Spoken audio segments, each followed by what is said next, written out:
This is the Cholo News Report for Saturday 04, May 2019. North Korea fires several short-range missiles from the east coast city of Wonsan. Prime Minister Scott Morrison has commended Mr. Trump's efforts and said he had not unreasonably raised expectations of securing peace in the region.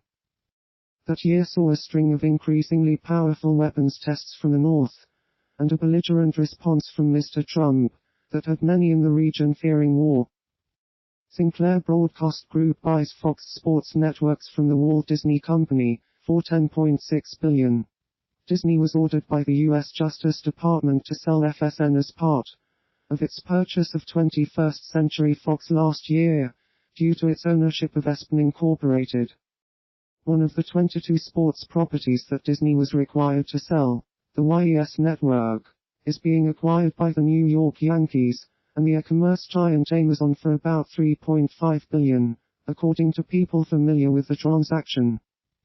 Sports content is considered extremely valuable because it continues to draw the largest audiences on television, and is mostly viewed live, putting a premium on game time advertising. The networks that Sinclair is acquiring are largely devoted to airing baseball and basketball games, and carry high price tags for cable operators, which pass the costs on to customers. Documents filed in a United States bankruptcy court indicate that the bankrupt utility company Pacific Gas Electric has not been able to reach a settlement with its creditors over billions of dollars it owes under power purchase contracts. But it wants the issue settled by the bankruptcy court, rather than by the Federal Energy Regulatory Commission.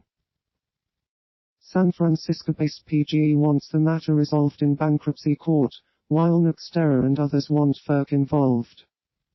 Officials from NextEra were not immediately available for comment. Last month, U.S. bankruptcy judge Dennis Montali urged the companies and PGE to try to reach an agreement by a May 3 deadline. Alton, Illinois, builds a barrier wall as the Mississippi River rises to levels not seen since the historic 1993 floods.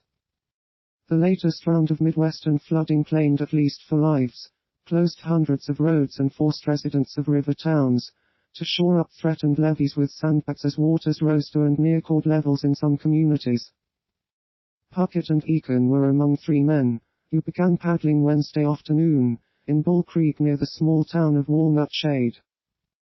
Flooding also claimed the life of a camper found Wednesday after he was caught in waters from an overflowed creek near the town of Ava, also in southwest Missouri.